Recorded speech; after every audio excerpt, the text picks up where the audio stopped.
live. I'm not gonna be able to keep all up with right, the chat so today, but I will keep an eye. Yeah, I think we want to get you a bit more. Oh, I see. I just noticed. Yeah. As you see fit, and then every Thing. It's the same item we got on our playing on a professional. okay. The one, the only David Kim, folks. Okay, give it 1 second. All right, we're gonna take a look at this. Remove armor for science. There you go. Well, now turn her around. No Barbie dolls. This is a warrior, all right? That's true. Okay, I'm gonna move this over a little bit just so you guys can see the whole screen. Oh, what was that? Estador's. Okay, there we go. All right, we're good. Estador's overflowing camp. Oh, okay, it's a lightning thing. It's the same item we got on our sword. Okay. Unfortunately, I can't hear much of the sound. Awesome. Yeah, sounds great. All right, so he's gonna bring in one of the other lead devs for D4 right here. Nice to meet you, David. Didn't they say there was PvP too? Well, they that's also like that's true. I mean, like if they do PvP, like that's one of the big questions that I also have, right? Before we get into the video, I just want to say this: like, how does PvP mesh with this? How many people are supposed to be in this zone? Is it 200, 2,000, 20, 50? Like what? So if they have PvP in these zones, like open world PvP zones. Fuck, dude, that would be awesome. 100 people? I don't know. Maybe that's enough. Maybe it's too many. I don't know. I think that just seeing the way the game plays is probably the best way to be able to make that decision. I don't know. We need another healer for this LBRS run, too, by the way. If anybody wants to come and heal for LBRS, just send me a message in-game, and I'll invite you.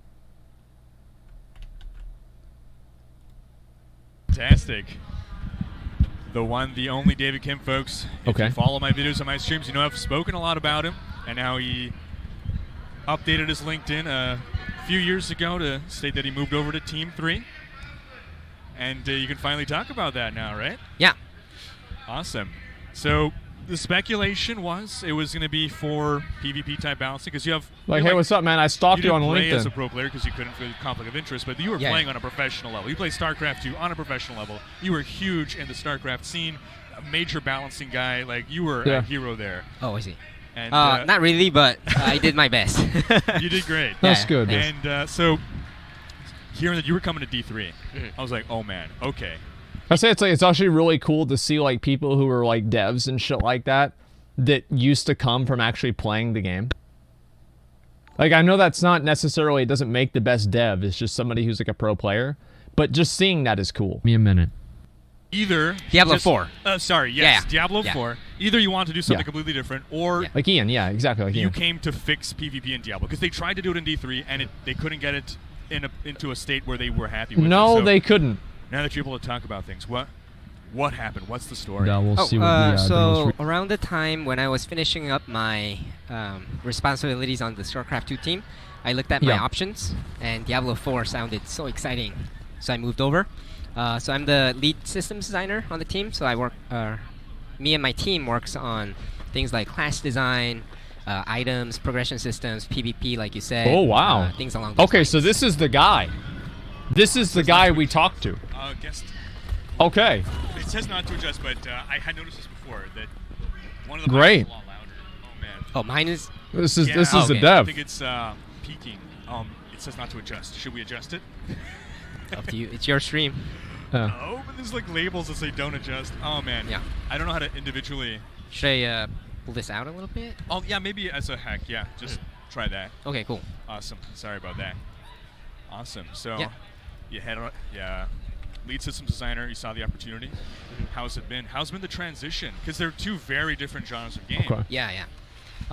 So I thought it would be much harder than I... What Rhyker's doing right here is actually a very, very great interview technique. He's basically trying to engage the interviewee on a personal level, so the interviewee will be more open and friendly during the interview.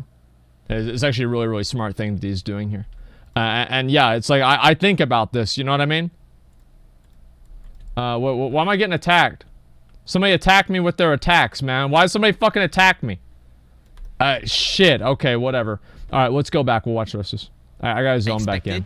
But I think a lot of the game design philosophies kind of transcend genres. Plus, there's a lot of great people that I can learn from. And also, I did interview for the team. I applied, got the job. So that gave me a little more confidence too. So I think that's just how to...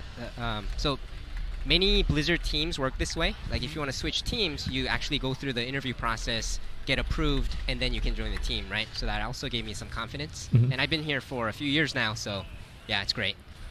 Awesome. What are you most excited about in Diablo 4?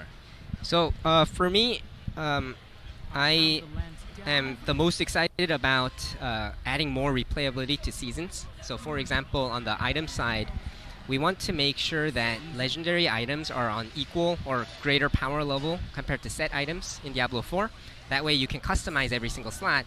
And also, I think we can do more. For example... I'm really glad that they actually... Because Quinn talked about that, but Quinn brought that up to the other developer, right? But the fact that this guy is actually going out of his way to explain this personally, I think that's great. Very, very happy about seeing that. Okay, and it's at wait. What do you mean? Oh, it's advertised. Okay, I was wondering why you guys kept saying that. I was so confused. Derek had no idea what was going on. Well, I think that he knew what was going on. It's just that it might be an issue of he might be a newer developer and he's probably not really as comfortable talking about that kind of stuff publicly because he doesn't want to accidentally say something he's not supposed to. I really think that's probably more so what it is than anything else. We don't need to reset. Just zone out and zone back in. In a given season, what if we make some subset of legendary items really stand out over others, right?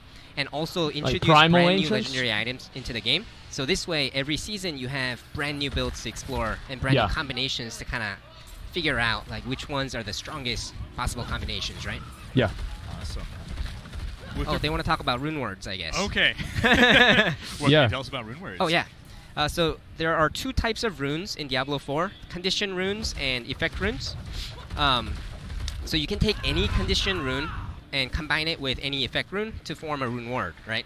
So have you seen the rune word in one of the dungeons yet? Yeah, we picked up on potion effect, then the critical applies. Yeah, so for example, say you don't want the trigger to happen on potion use, right? What if you want it to happen on every time you stun something because you're going for a stun build? You can change out that condition rune and have that exact same effect happen on that condition, right?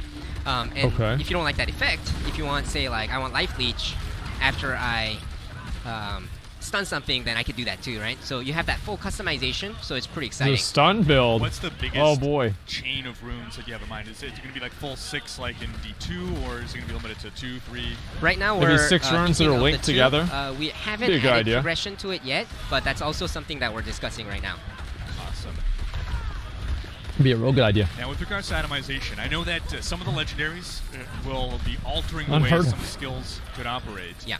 Are we going to see massive multipliers, like this legendary makes this skill do 500% more damage? No, the plan, so the reason why I think that happened was because the Diablo 3 team didn't want to do nerfs to items because for various reasons. But where we're at right now is we do want to do nerfs. Shut up! No! They nerfed my fucking class! I remember that. They nerfed Demon Hunters. I was so mad. Yeah, right, they didn't want to do nerfs.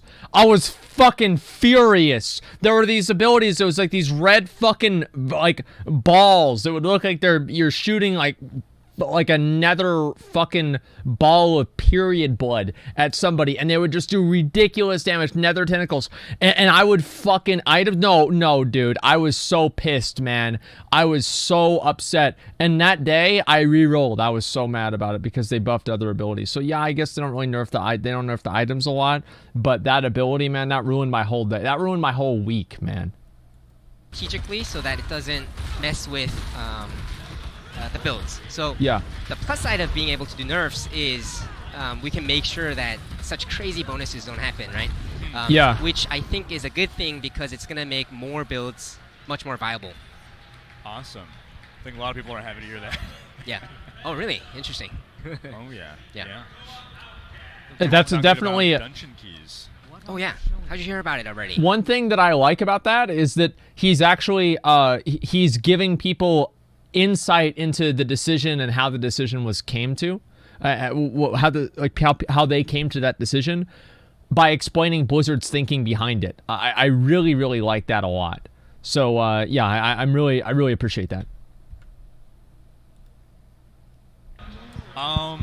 God, where was it? It was either at a panel or the interview, dev interview. Oh, I see. Yeah. So it's a system. It's inspired by the Greater Rift key system. There's dungeons in the world. You can find. Yeah, these are the keystones. keystones. And that will upgrade and modify these dungeons into higher difficulty things, and you can stack different. Dude, I want to to play this game. Difficult. Yeah. Is there anything you want to expand upon in regards to that? Yeah. So there are the difficulty levels, kind of like Griff levels, on the keys themselves.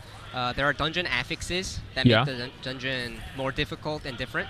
But I think what's cool about dungeon keys compared to Greater Rifts is you can see some of the things on it, right? You can know like what exact affix there is. And because it says the specific dungeon that you're going to, you can know the monsters that usually show up in those dungeons, right? So because of these things, so you they're can pre-plan and strategize a little bit. So that means the monsters aren't randomized. I think that's cool too, because right now all of the monsters and everything are like randomized in Greater Rifts. Like you can have, Act 4 tile set with, I guess like, yeah, it's PoE maps. Well, it's not entirely PoE maps because there are monsters that generally occur more often on certain maps, but you can have all kinds of different shit even in the PoE maps too. So like, but yeah, the bosses are the same in the PoE maps. You guys are right about that. It's a Mythic Plus system from WoW. Yeah, and so I do like that the dungeons are a little bit more static. So you can change out, say like, it's like a dungeon where mobility is preferred. Maybe I can switch out one of my abilities with teleport, and I can kind of think more before I go in. So are they timed? Strategic depth, I think, is something that's very cool. Yeah, are these timed dungeons? Level up your skills individually. I don't like timed dungeons. As you level, you gain skill points, but you also find skill tomes in the world. Yeah. So I'm curious about. You're able to swap between these. Okay. Oh, so these are permanent choices. Permanent choices. Yeah, and then you'll get one or more skill points when you level up, and like you said, you can get skill point tomes. And then you can pick your choices that way. Okay. And then there's the talents. Yes. These you can reset and redo, as you see fit. And then every class's talent tree is very different. Have you had a chance to take a look at different classes? No, we didn't. Oh, I see. Yeah, we didn't dig into that. Yeah, I think that would be something that is interesting to look into in your stream because, like, in tomorrow's panel, for example, we're not going to be able to go over every single node or anything like that, right? Yeah.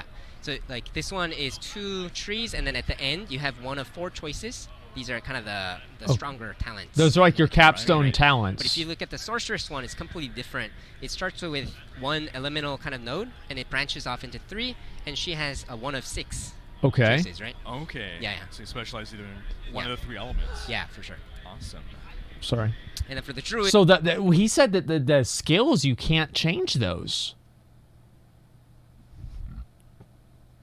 I don't know. I mean, I don't know really how I feel. That's good.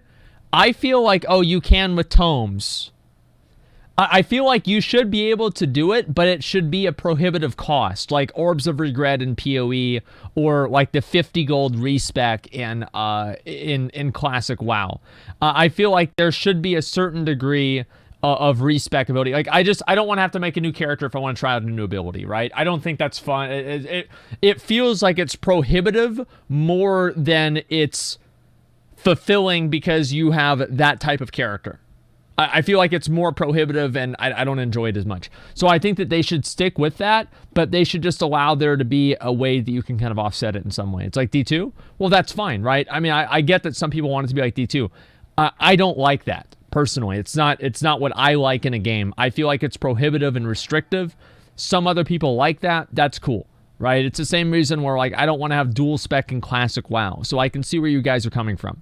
Permanent's better. I feel like, again, if there's a way that you can go back, it's like you need to have, like, 5 Orbs of Regret or 3 Orbs of Regret to get rid of 1 ascendancy point.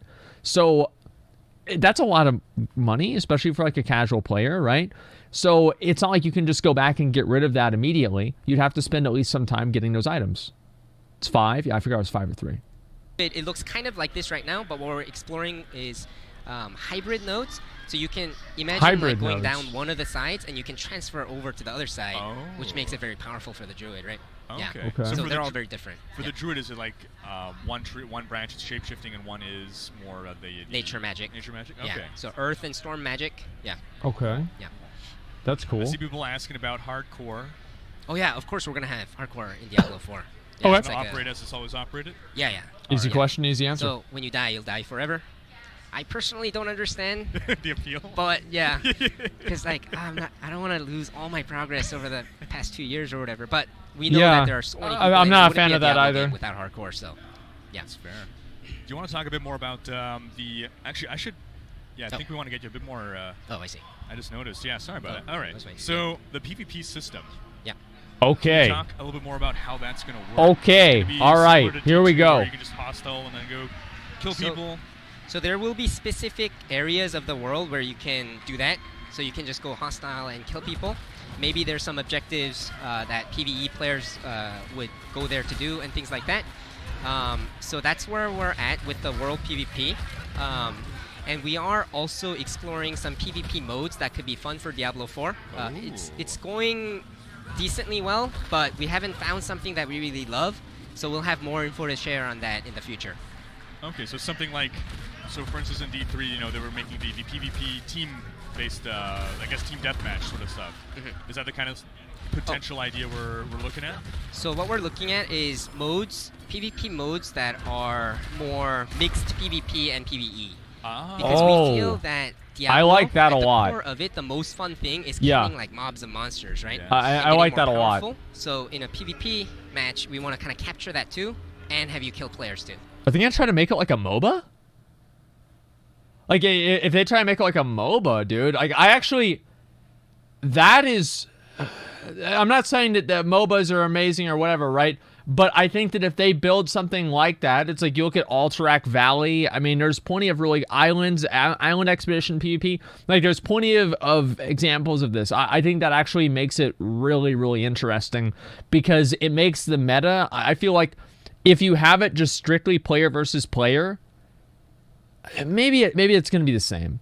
But I feel like if you have like a PvE component, it allows more specs to be viable because you can have specs that are both good at doing PvP and PvE rather than only specs that are good at doing PvP. So I'm actually really curious to see how this is going to evolve. League of Diablo? Yeah. I don't know what you guys mean by, what was this word that you guys were using? Shit, what was it called? It was a Gambit. I don't know what Gambit is. I'm not sure. But overall, more like D2. I wonder if, I hope they have like a thing where you can go out in the open world where other players are hostile to an extent and get more gear, right? There's like a magic find bonus or something like that, like in war mode. And I wonder if they'll do something like that. Oh, it's like Destiny 2. Okay, yeah, I've never played Destiny 2. Yeah. Awesome. I know some ideas were like two different teams racing through two different greater rifts, and like whoever can, you know, beat the other. That's not a fan of that. EVP type of scenario. Yeah, not a fan of that. Yeah, but then you can like also kill that other team. Yeah. Yeah. Is an esports angle potentially on the table? Not for us, but you never know what the players will do with the game. Thank God. That means that the PvP might actually be good. Game once it's out, right? All right. Yeah. Awesome. So this is the rune that we were talking about. Yeah, it might actually be good. It's a simple rune work, there it is. Once we add like progression to it too, it's going to be much more customizable, I think. Yeah. And at the panel tomorrow, we're going to be showing off some more runes. I like leaving it up to the community. So yeah, be sure to check that out, right? Is there a like a character stat window that we're missing, like what would have like strength, dexterity, that kind of stuff? For item stats and items. That's details, right? Can you click on the details? Yeah. Probably not. Okay, it's fine. If you mouse over one of the items, it has like attack and defense and an affix on it, right? So what we're trying to do is attack generally means damage. Defense generally means damage reduction. We want to simplify some of the math choices into these stats and keep only the playstyle choices and add to the playstyle choices, right? So what I mean by that is like, say if you have a choice between two items, one says I deal 100 damage plus 100 damage, and then the other one says plus 10% damage, I don't really know which one actually does more damage unless I work out the math problem, right? So we kind of simplified those to attack, but we have more damaging affixes as well. So for example, we have like an affix that says more damage against faraway enemies or something, right? Oh, okay. Or we have plus to talent nodes as affixes, which gives you a lot more damage to your choice. And that second one is very cool because if you look at the talent tree, say you went down the left talent all the way, you don't have a lot of points to spend on the other side remaining, right? Making the game, and this is what I was talking about earlier in the conversation I had with Zach, is that making the game more complicated does not make the game better. It doesn't. It does not make the game better, period. Now, generally, I think that better games are more complicated. I am of the mind that I like more complicated games. But that doesn't mean that that necessarily makes the game better.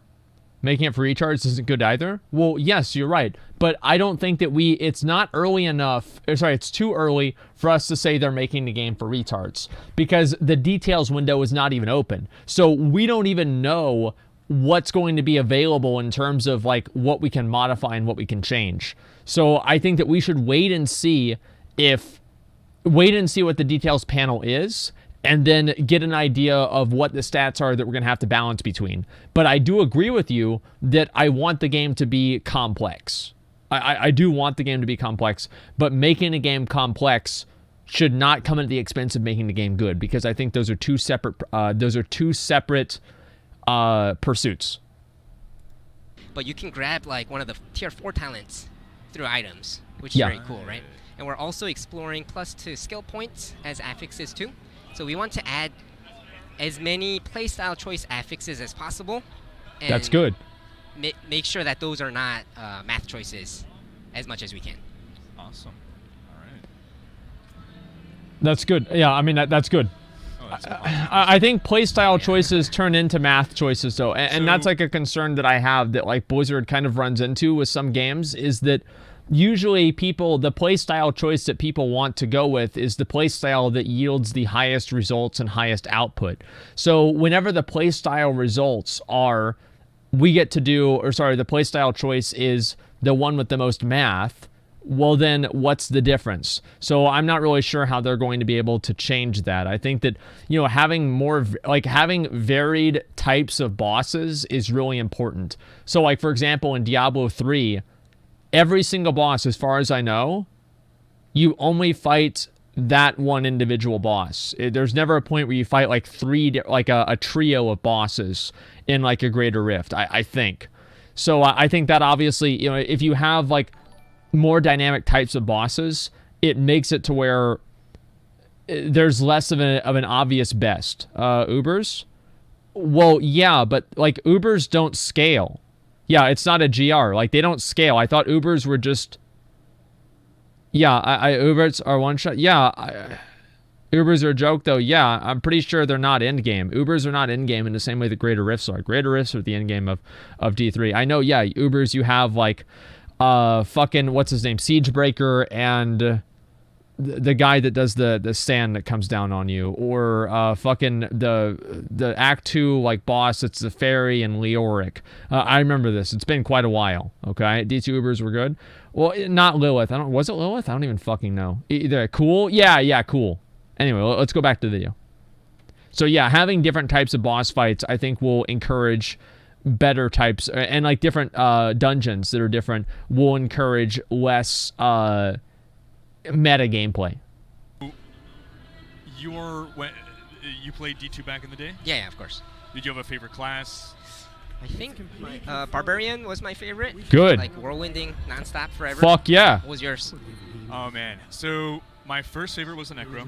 Just getting to play he's not a bad guy, but he's like a dark hero. Yeah. Getting to play that vibe was really cool. That was my first experience. I got through normal as a Skelemancer, and then all my as soon as I got to Nightmare, just all my skeletons are instantly dying. I had that exact same experience too. Yeah. So and then there was no resetting of the points or anything like that, so we had to start over, right? Exactly, yeah, I had the exact same thing. Yeah. I think it was Act 3 of Nightmare, right? It could be. Yeah. I remember that too. Yeah. And then my first successful character so you was still have Frozen. Shapeshifter. Oh, werewolf. interesting. Yeah. And then my most successful character was a Hammerden. Oh, I see. Yeah. So we know there's gonna be 5 classes on launch. Is that definitely determined? I know you can't speak to what the other 2 classes will be. Yeah. Is there plan to perhaps introduce more down the line? Yeah, of course. Through expansions, we'll have new classes. And when we're talking about so that's like Crusader, typical Necromancer, etc. Or maybe smaller scale things on a quicker turnaround. Yes, the current plan is to go with the base game with the expansion model, like we've seen in the past with Diablo games. Okay. Yeah. I don't know if you're able to talk to monetization, but is that the only monetization in mind?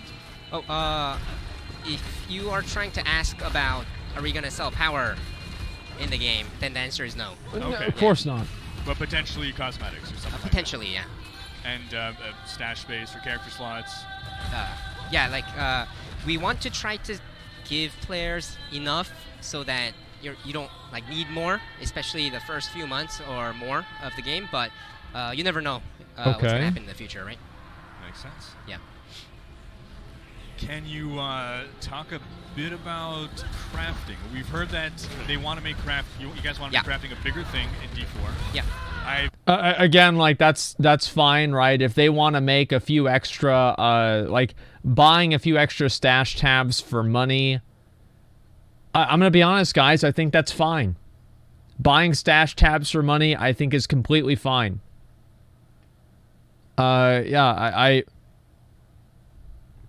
It's not fine. Well, then, don't you guys think it's fine in PoE? It feels like it's fine in PoE. Yeah, it's a $60 game. Yeah, but they're continuously developing the game. It's not like they have PoE has a lot more microtransactions.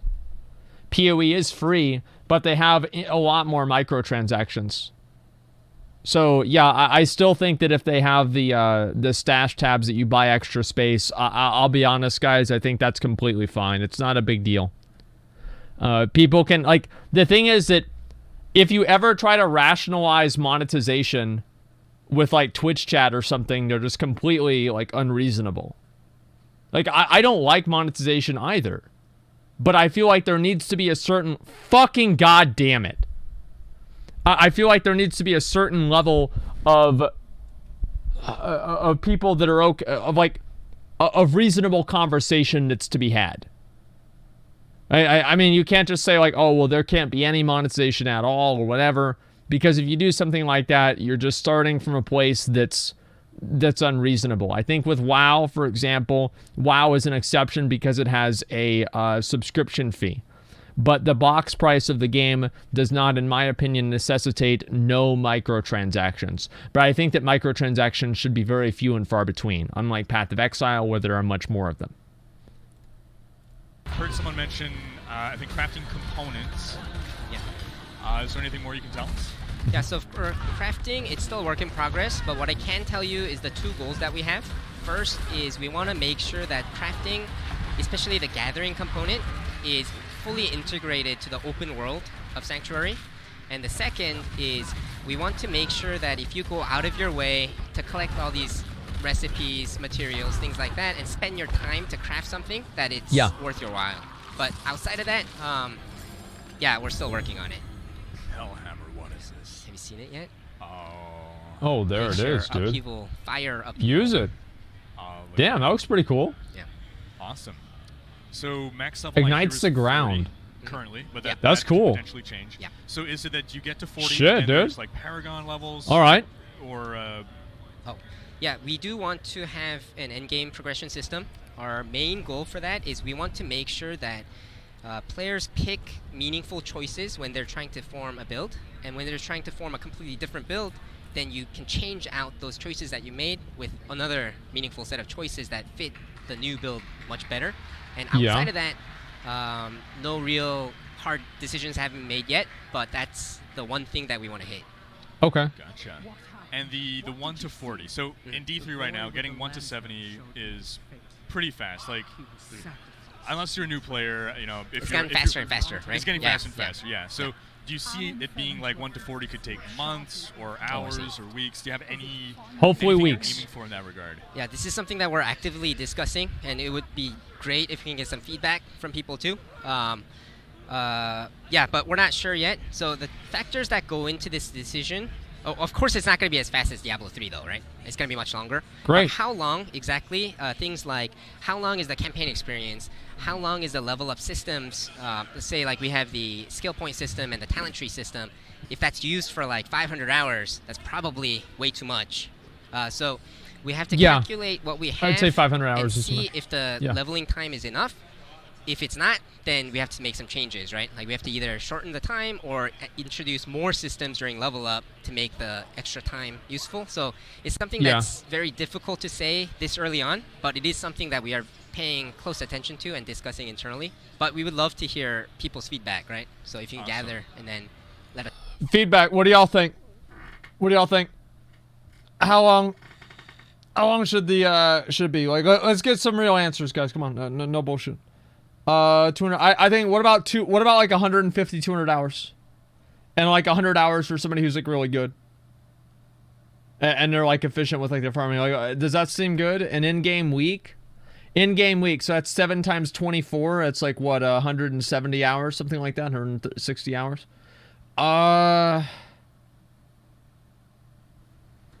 Shit. Like, let me think. Like Classic, that's too long. Classic is way too long. Because the thing is with Classic WoW, you're doing something for every single level. It's not just as simple as, oh, well, you're just leveling up and nothing's really happening. Like, and that's what that's what Kim just said, right? Is that they have to have, if they want leveling to take a long time, there have to be systems that make sense and that you progress through whenever leveling is taking a long time. So 25 to 50 hours. Actually, yeah, let's straw poll this. This is a really good idea. Let me go ahead and pull this up, okay? Give me 1 second here. Where is it? All right, yeah, we'll do it here. Straw poll. Okay, let's see. All right, how long should D4 leveling take? Let's see. 10 to 20 hours. 20 to 40 hours. Let's see. 40 to 80 hours. Let's see. Oops, sorry, I fucked up. Ah, shit, my bad.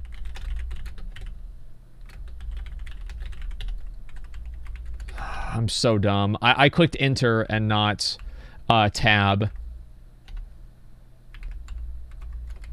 40 to 80, let's see, 100-ish. 20 to 150. I'm gonna give you guys a pretty good amount of answers, okay? 160 to 180, 200 to 250, 250 plus. Actually, we'll do 250 to 300, and then 300 plus. Okay. Is that... Yeah, these are hours. Let me see. Okay. There we go. All right, and there. Okay, does that make sense? 300 plus hours? Well, yeah, I mean, that's obviously a lot, but I mean, this is just kind of an answer. This is a poll just to see what the people say, right? Let's look at the results. Okay. Yeah, this is to get to max level. Just to get to max level, guys.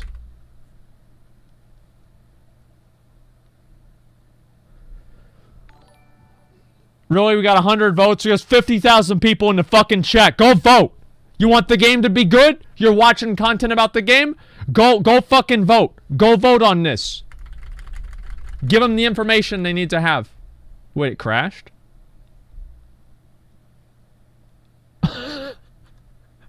Can I refresh this? Okay, there we go. All right, so... Oh, wow. So, we've got a lot of casuals. Got a lot of casuals. 40 to 80 hours. Okay, I'll link it a couple more times. Slash poll now. Yeah, I didn't know if that was out yet or not. I really don't know. Okay, so, yeah. Everybody Pokemon, go to this poll, all right? There it is. You link the search results? Yeah, whatever. They'll figure it out, okay? Oh, I did link the results. I'm dumb. I shouldn't have done that. Okay, so the majority of the players, I'll link it one more time. The majority of the players want it to be somewhere around 40 to 80 hours. I think this is probably good. So to me, I would say somewhere between like 100 to 200 hours. Like anywhere in there, like 100 to 200 hours. Like, you know, that's what I'd like to see. That's my personal opinion. I didn't want to share that because I thought it might influence the vote. But so this is what people think about D4 leveling. They don't know what they want. Yeah, but this is like just my opinion, right? And I think it's important. This isn't an MMO. Well, I know that. And like Classic WoW, it takes a lot more than 100 hours to level.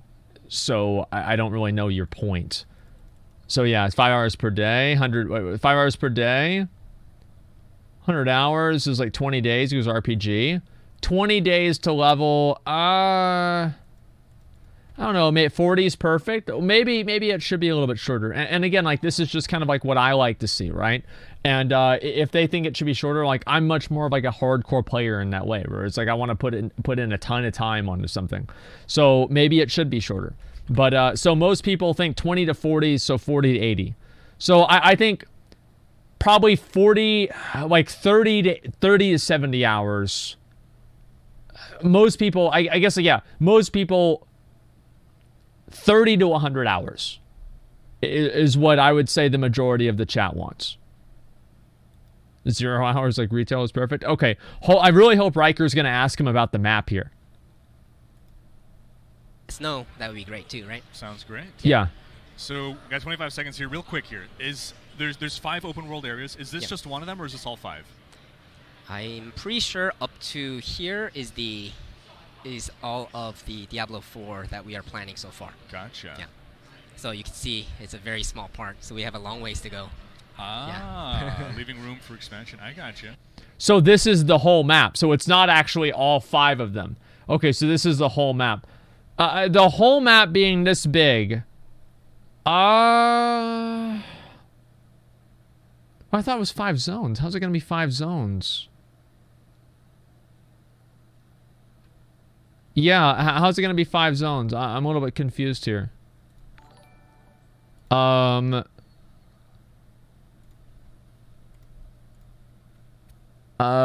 you can zone in. Yeah, I don't know. I'm thinking about that. It's a placeholder. I don't think it's a placeholder map. I would assume that it's basically the same thing. There's 5 dungeons. 5 zones in the map. Yeah, okay, I guess, but hopefully, like, I mean, I've never really played the game, right? So it's hard for me to say, like, oh, this is how big it should be, etc.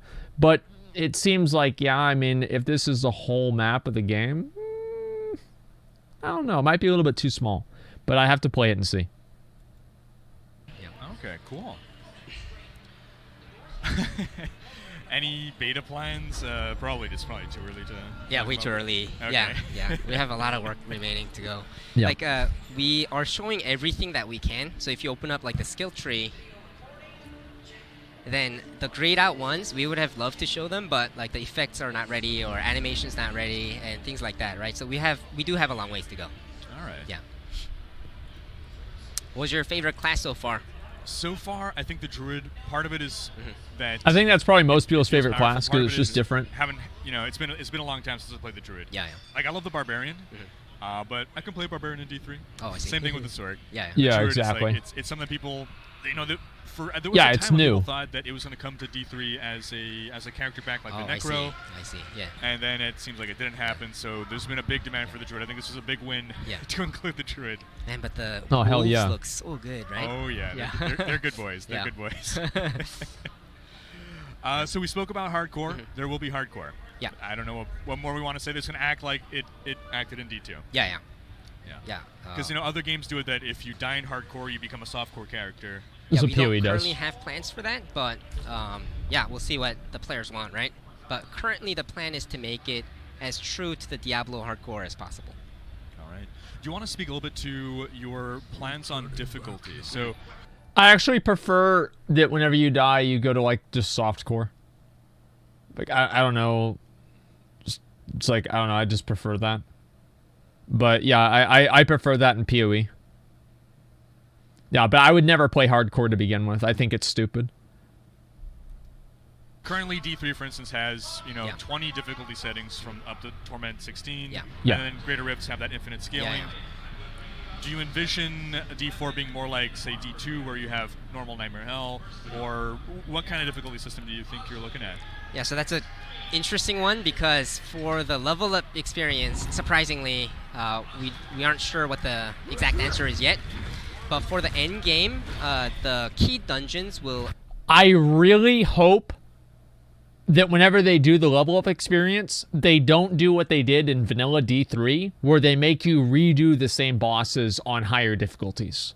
I hope the level up experience is a fully fleshed out experience that has no repetition at all. Act similar in that sense to Grifts. It's not like hell or hard mode or something like that. Kind of, yeah, like how PoE is. But PoE wasn't always like that. And in the used to do the same thing in PoE. In the end game, we want to make sure that there are difficult There's like merciless mode or something like that. Replayability. The other ones were. But outside of that, it's something that we'll have to figure out.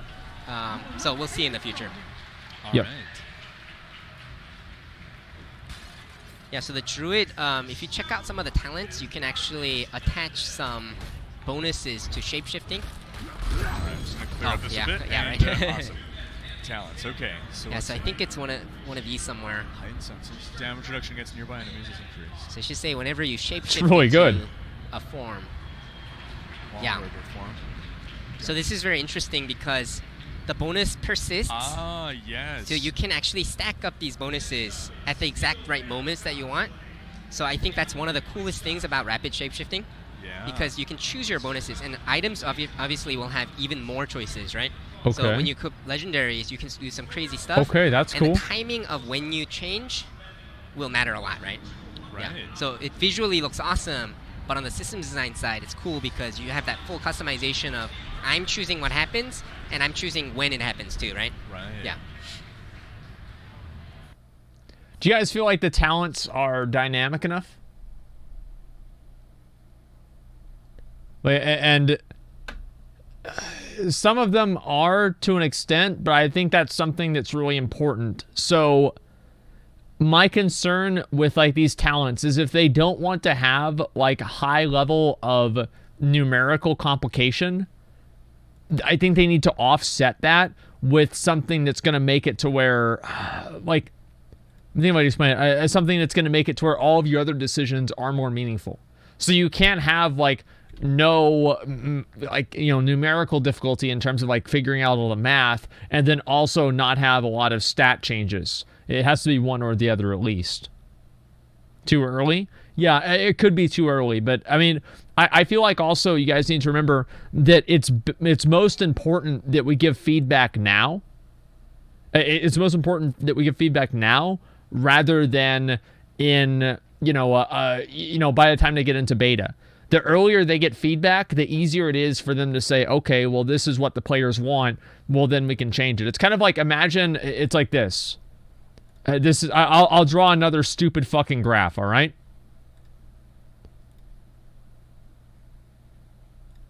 So imagine if you're sailing over from, this is America, and this is Europe, all right? And you want to go right here. And you're going here, right? And so you need to go here instead. Well, right now, we're about right here in the development cycle. So the difference that you need to make between where you are and where you want to go is smaller now than what it will be in alpha, beta, and then release. So the point that I'm making is that the earlier that we give feedback, the easier it is for them to literally or metaphorically turn the ship around and go to where we want them to be. Okay? So that's why I think it's really important for us to give feedback early on. Hopefully that makes sense.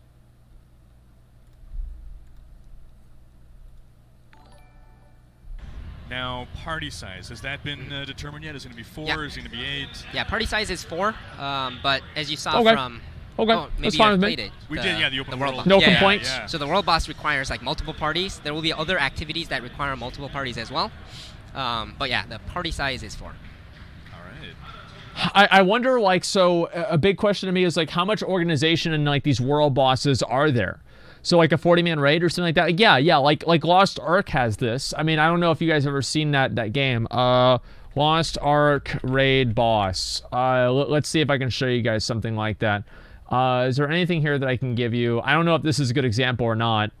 Like, I don't know, like, what the level of... Shit, sorry, let me turn that down. What the level of coordination is that's required. So... is it like basically like the WoW world bosses, for example? The WoW world bosses are basically like you have a bunch of different groups of people, but they're not actually doing anything. Like they're just going around and they're not coordinating. They're just running in there. So if these world bosses, you know, require a bunch of people, are they going to require a bunch of people with the expectation that those people are actively coordinating and working with each other? Or are they going to be difficult in the level that they're just basically designed for a few parties of people to come together and just kill them? And that's what I'm curious about. And if not, are there going to be any challenges like that in the game? Because I'd like to see that. I don't know why, you know, I think that'd be really cool. If there were different bosses like that you'd have to, you know, you'd have to bring in like 20 people in to fight. I don't know how they could do that. And, you know, maybe it would be like a separate, like, instanced raid. I don't know how that would work, though. So we heard about trading, that there will be trading. Okay. Is it only in the town hub so that can happen? No, but trading is very interesting because we have a specific goal for trading, which is we want to make sure that there is trading in Diablo 4, but not completely open-ended trading, so that players can't just get all the best items by like not even playing the game, right? So where we're at right now is there are items that are tradable all the time, so we can maybe use that flag as anything that's common in the game. Maybe we can use that flag.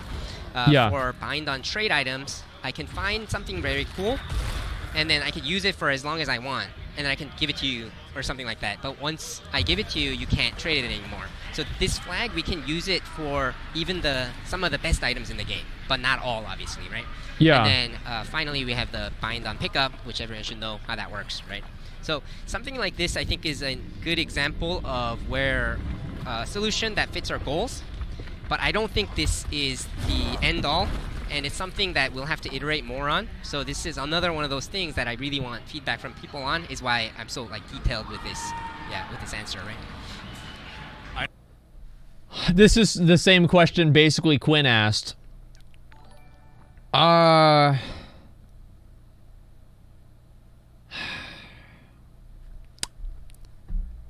don't know. Like, what do you guys think? I'm curious, man. What do you guys think? Prefer trade it forever?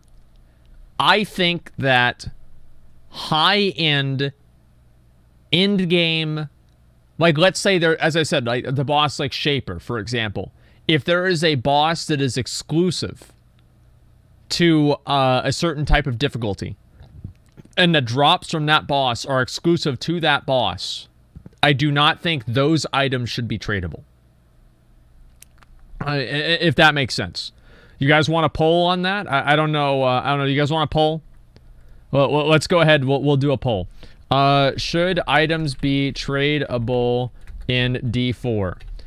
Yes, no, yes with restrictions. Okay, yes, restrictions. Only,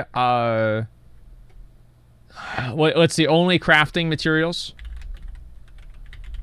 I think that'd be good. Yeah, only crafting materials. I think that's a very good comparison. Zaldo donated $100. I appreciate that very much, man. Thank you. Zaldo Warrior, aren't you tired of tanking this boss? Where have you been last summer? This is where I was, and it's a YouTube video. I do not click any video, man. I'm sorry. I do not ever click links for any reason.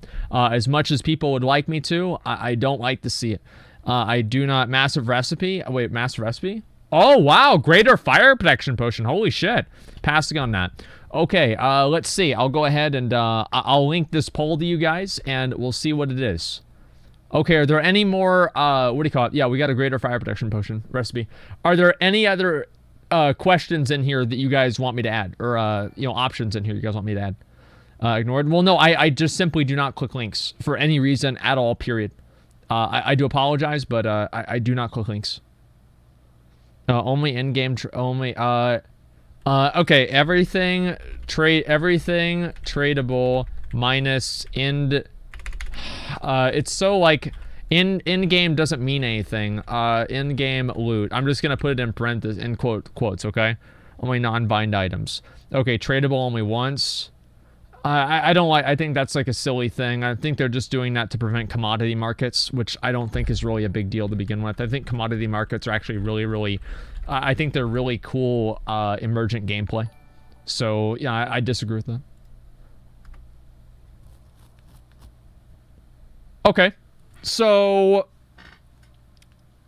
a lot of people have some items that are BOE like WoW and BOP.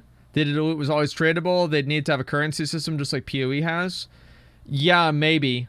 But the thing with PoE currency, something that somebody brought up yesterday, is the PoE currency has intrinsic value because each of the currency items are actually used for something separate than just buying and selling things. Like Chaos Orbs have a use. Exalted Orbs have a use.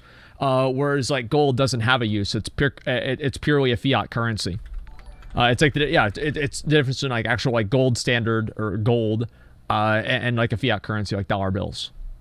It's like actually a good way to look at it. Is Path of Exile just like a really...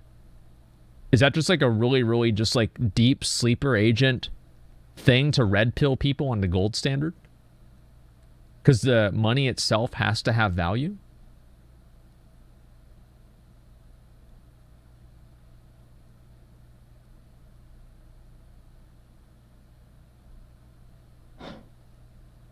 That's woke. That's real woke. What the fuck, dude? Okay, just give me 1 second. I'm going to link this one more time, then we're going to look at the rest of this, okay? Yeah, that's big brain. Should items be tradable? Yes, with restrictions. Yes, everything tradable minus endgame loot. So only crafting materials. All right, so most people think yes. Well, with restrictions, this could mean anything, but most people do want loot to be tradable. I agree with that. Who votes no? Well, some people don't want to have loot tradable. D4, D3 doesn't have that. Some people like D3. I know that a lot of people in the community would love to see more interaction from the devs, love more open communication. Yeah. I don't know if you can speak to that, but just to pass it along, people love when they can interact with devs. Yeah, be so it on the forums, be it on Reddit. Yeah, so it kind of depends on which state the game is in, right? Like obviously we just announced for the first time, so it's not going to be the same as say like in a live game, but I think the current plan is after this announce, we will kind of check back with the community and give some kind of media updates on various different parts of the project in kind of a more regular way, right? So I think last Luis talked about it, it was maybe 4 times per year to start off with, and then see how adjust as we go, right? What do we just start off with? Does that mean it's going to be more than a year? Use amount, right? I haven't not found the button. Let's read between the lines here. Yeah, it's not in the demo yet. It's very early in the development, so what you see is pretty much all we have so far. Okay. Yeah, but more to come in the future. Gotcha. Fuck. Check out what's over here. Have you checked out the Garen hold? It's like a more difficult. It's on that site. I didn't know. Oh, I see. Yeah. Over. Go in there. It's a more And difficult the Google dungeon. Map system there. Yeah. Go over there. So you're level 20, but the dungeon is level 23, right? All right. When does Lost Ark come out for Western audiences? When does it come out? Wait, never? Wait, what? No Western release? Fuck. Okay, well, not announced yet at all. Not announced, but planned. Is that right, Nico? Okay, well, hopefully they'll bring that out. I'd really like to try that out. We'll see. Of Lost Ark in Russia. Yeah, I know people are using VPNs to play it in Russia. Yeah. People are mentioning the possibility of doing. You guys can do live streams where you can have people ask you questions in chat. I would love that. Yeah, I'm not sure. Yeah. Okay, it's not gonna happen. Work out the details, like where we go from here, right? That one's not gonna happen. Yeah, me personally, I love the idea of getting the community's feedback more aggressively and working with the community, but that's very hard to do if there is no playable game out in the public. That's a good point. Yeah, so we'll see how it goes, right? Because when I was on like StarCraft, for example, we had very heavy community interactions, but that was because we have the live game, we can put out the balanced test maps, all this stuff, right? So it'll be a little bit of a different situation here, right? Okay. So we know that clans will be in the game, and I think that as a feature you can trade. I think there's like a shared stash, maybe a clan stash. Oh yeah, like a clan bank or something like that, right? Right. Yeah. Right. Oh Any yeah. other clan integrations you're considering, or you think this is a really good question? Oh, for example, clan leaderboards is something that we're considering, but clans is also very early. Like we probably have to build a lot more of the game first before we discuss. That'd be really features, interesting. But we definitely want to do clans, and we definitely want to have features in the game that promote social play. And hell yeah, man! To make friends if they want to. All right. Oh, it is getting harder from here too. Yeah, I can see. I like how Kim is trying to direct them around. You know, he's like, "Oh, go do this, go do that." You know, it shows that he's kind of really, really passionate about seeing people play the game in like, you know, whatever way. I like that a lot. It's really good to see. So, I like the dev, looks really chill. Yeah, I like this dev too. It's great. He knows the bugs. Yeah, hey, there it is. Yeah, backseating him. Well, you know, he's basically playing the role of chat. So, clan leaderboards sound amazing. I wonder, like, how do you do clan leaderboards? What can clans be leaders of? Are there going to be like things like in Black Desert where there's like castles you have to hold and stuff like that? I don't know. So a clan hall, yeah, bosses, like world bosses, like, yeah, that's a good point. Like, yeah, world boss kills, like, are there larger spaces where the entire clan or 40 members or 30 or 10 members in the clan can go in there together and try to complete something that's larger than just a 4-man party? That'd be really cool. I mean, for example, like, since there's no real way to coordinate with other people that aren't in a party, what if you were able to all zone into a certain instance that you could go into with only members of your same clan, and then fight fight harder bosses and bigger bosses inside of that specific instance? That would be really cool, and I'd really like to see that too. Yeah, so we'll see what happens. Should try Grim Dawn. I've seen a little bit of Grim Dawn. I didn't play it though. Like Vampire Clan. Yeah, exactly. Oh yeah, you're not in the dungeon yet. Yeah. So we heard that the weather system is really deep, that like if it rains your character will get wet, enemies will get wet. Is that just a visual thing, or will there be any gameplay mechanisms like what happens when they get wet? People more or anything like that? I think that kind of stuff just went in, so currently it's just visual, but we'll see how that turns out, right? And where those things appear, and depending on that answer, we'll be able to do more or less with it, right? Yeah. But it would be pretty cool if you can interact with the weather in specific ways, especially in like endgame dungeons or something like that, right? That would be really cool. Any word on increasing clan size from D3 from 150? You probably. Oh yeah, we haven't talked about the clan size yet at all, but yeah, any feedback would be. Hopefully, it's there. 1,000. I know a lot of people would like it to be bigger, but yeah, I mean, for sure. Yeah, right. it's it's going to be a technological limitation, I imagine. Speaking of technological limitations, I do hope that they do that. I mean, like I want it to be 1,000. I mean, Olympus. Yeah, Olympus. Yeah, exactly. Well, it's like in Path of Exile, your clan can only be like 100, I think, and then you have to buy extra clan slots. I spent some money on like buying extra clan slots for my guild too in PoE, and so I'd like to see a little bit more play there. Yeah, clan slots. Yeah, I'd like to see just 1,000 people in a clan. I don't know. It's what I'd prefer. Someone noted that the demo's running on 2080s, and they were asking about ray tracing. Yeah. Oh, I would not be the right person to ask for something okay, he has that, no idea. Yeah. Another dev also mentioned that they don't know. Oh, okay, yeah, right. Yeah. So, you guys did mention though that it's coming to PS4 and Xbox One. Yeah. I don't know if you know that. I mean, I guess it would eventually be ported to the next-gen consoles too. I think some people are surprised that it wasn't the default to be for the next-gen consoles. Oh, I see. I mean, those are not out yet. and then like even we don't know when the ship date is. So depending on the ship date, anything can happen. But yeah, currently, because those are the ones that we know, we're developing for those 2 consoles. Okay.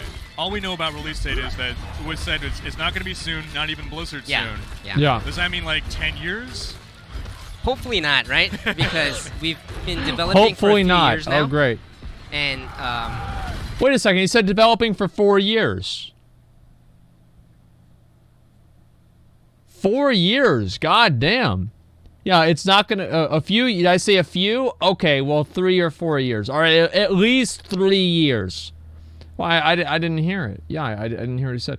At least 3 years. That's a long time. I mean, I don't know. I've never made a game, so I don't know what the turnaround on that kind of shit is. Yeah. Hope not. Yeah, but we'll see. Yeah. We'll see. Okay. Yeah, so a lot of these storm skills. Yeah. So like, we want to They're make OP sure as fuck, each apparently. class is very distinct and different in as many ways as possible. Good so to you know hear. that the sorceress uses lightning magic, and then the druid uses storm magic, right? So one of the mechanical ways that we're differentiating the two is we're trying to make it so that a lot of the storm skills are persistent effects. So you can cast that spell and then do whatever else you want, right? Versus lightning can't do that, so it's like a very clear mechanical difference. You set right? the stage. So we want to try to do I more like of that. In Diablo 4. So I know that this effect is the mana is sorcerer only, but the hit effect of the Hydra Mm-hmm. also applies to me, or also sorcerer only. Yeah, so hit effect is, I don't know if you're aware of proc scalars. Yeah. Yep. Oh, okay, yeah. So we're visualizing what that is a little bit more so. So each skill should have a hit effect chance. Okay. So it's going to allow players to exactly know the exact numbers before they plan the builds, which is different from Diablo 3, because in Diablo 3... that's a little bit odd. It was a little bit hidden, so it looks like, oh, I'm going to get so many procs off of this skill, but you actually didn't get that, right? So that's what that is. And then here, like, Hydra is spawned whenever you, with a 5% chance. It spawns the Hydra. I like it. Someone noted right away that there's no shoulder slot. Is that definitive?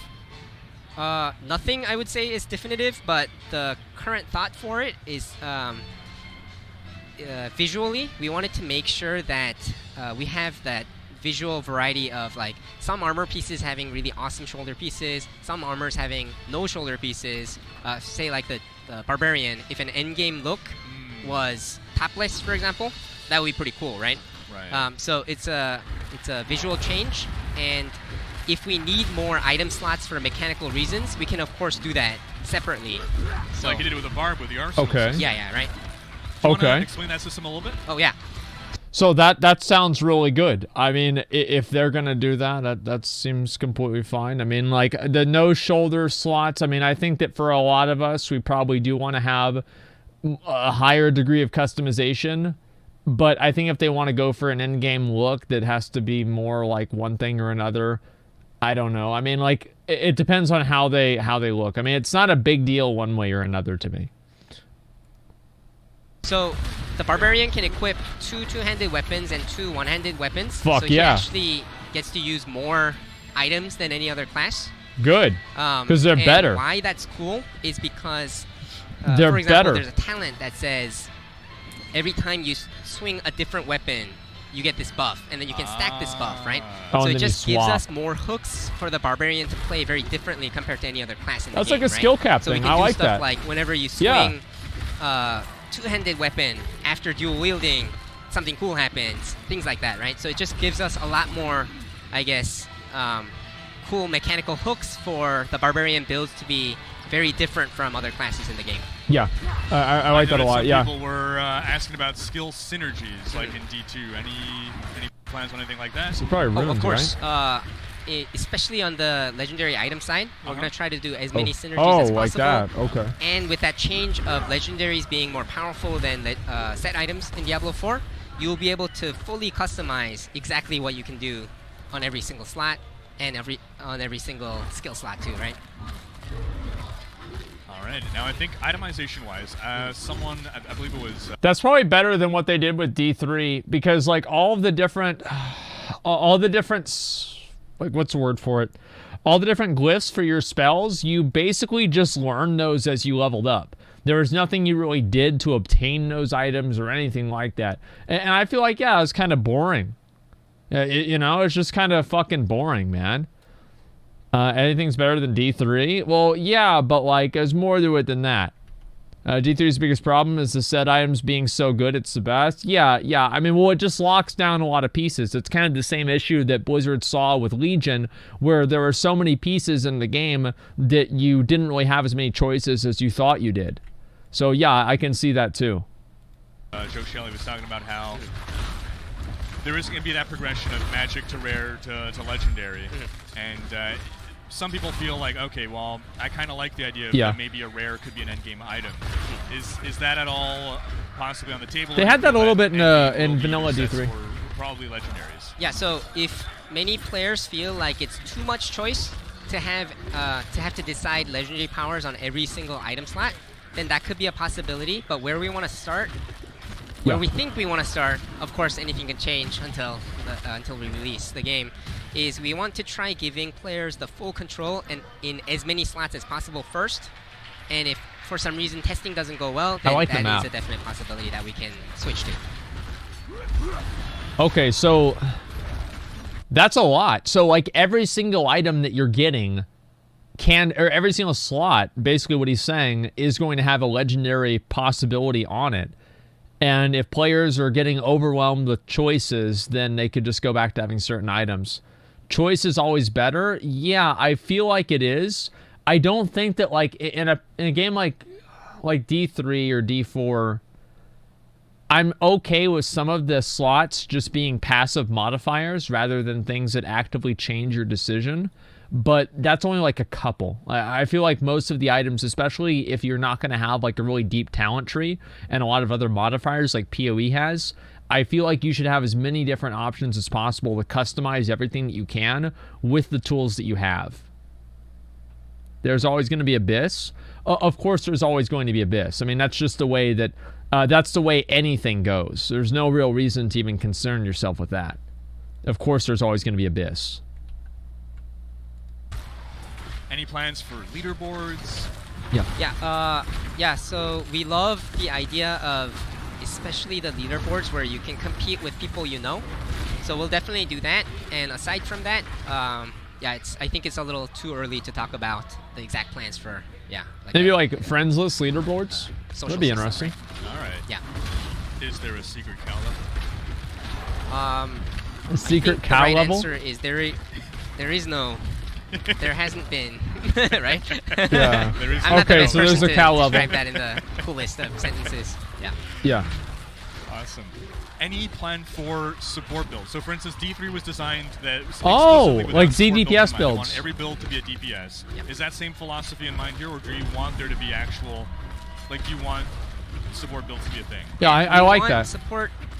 We are building and trying out different types of legendaries that support builds. Quinn build. But at the same time, what we want to try to do, if we can, is make it so that you are actually doing something against the monsters too, right? Like, for example, say you have this skill that pulls everything together, and then you can combo that with a different skill that like stuns everything in place or something like that, right? You mean like and actually exactly like a monk? Every time you hit with this other skill, it reduces the cooldown of those two critical skills that you need to use, right? Yeah, so, like a monk. We want to make sure that everyone is playing the game and fighting the monsters, and at the same time still have those options for, if I want to play a lot more support, I can do that. If I want to play a lot more damage, then I can do that too, kind of thing. Okay. What did you think of charms in Diablo 2? Oh, the inventory space was difficult, right? Yes, definitely. Yeah. I think the upside is it's cool collecting these cool bonuses to items, and that interacts with the kind of the item Tetris of it all. But what's a little bit not as ideal, I guess, is making a system so that you sacrifice convenience for power. So it's like, if I'm okay with going back to town like 100 times more than you, then I can be more powerful. That I think we can improve if we did something like that. I agree with that. I actually completely agree with that entirely.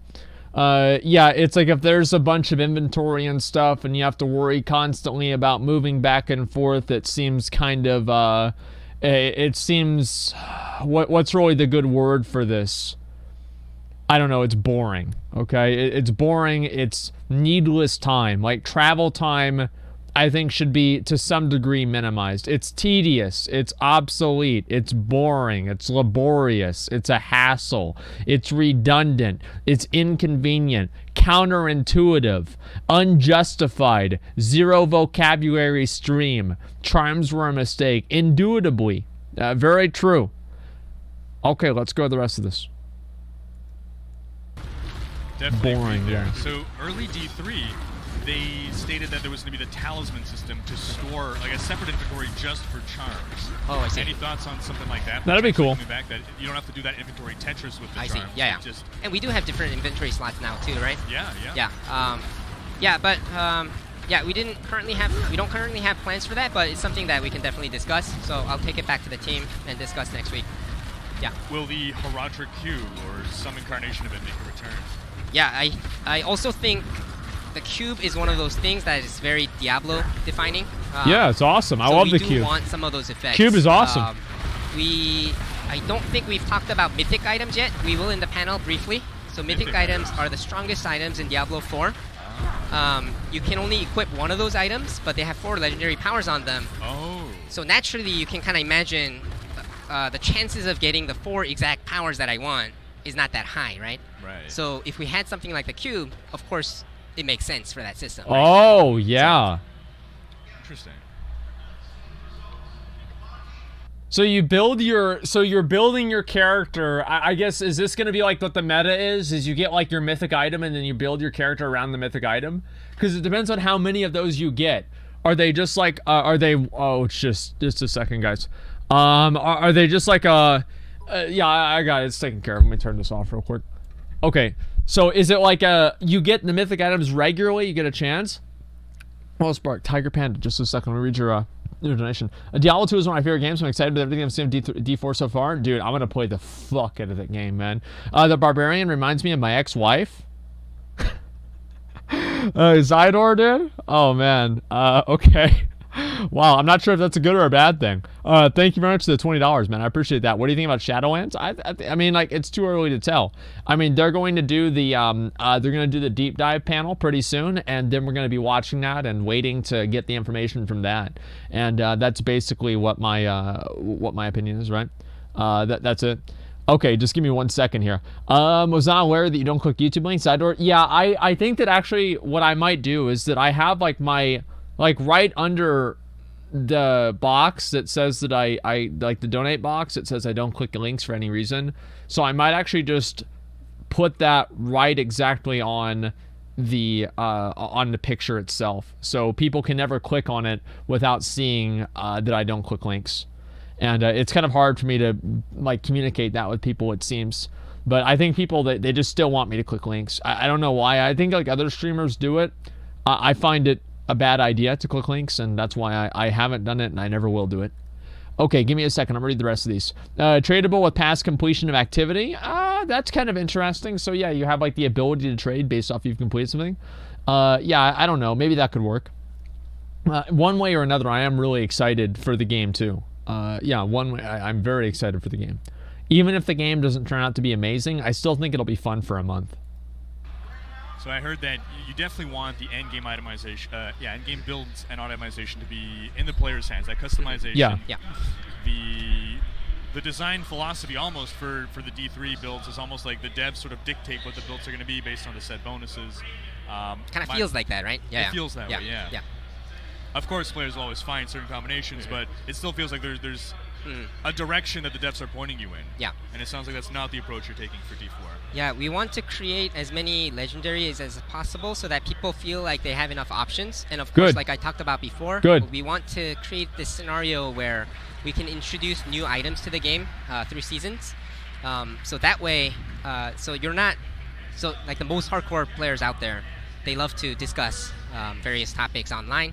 Yes, so we do. What we can do is, if there is ideas on like this build will be really awesome if there was just this one type of item, then we can actually explore that and add that to the game and stuff like that too, right? Okay. So it's kind of going beyond. You'll have full customization in game, and also we can kind of work together to figure out what are some new types of builds that you can play in future seasons, kind of thing, right? Gotcha. Yeah. I think them like kind of informing themselves through like what the community wants with like new items and stuff. I think that sounds really, really cool. Maybe like, I don't know if they could have something where like players want to see like a certain thing happen, and so then they just kind of do it for sure.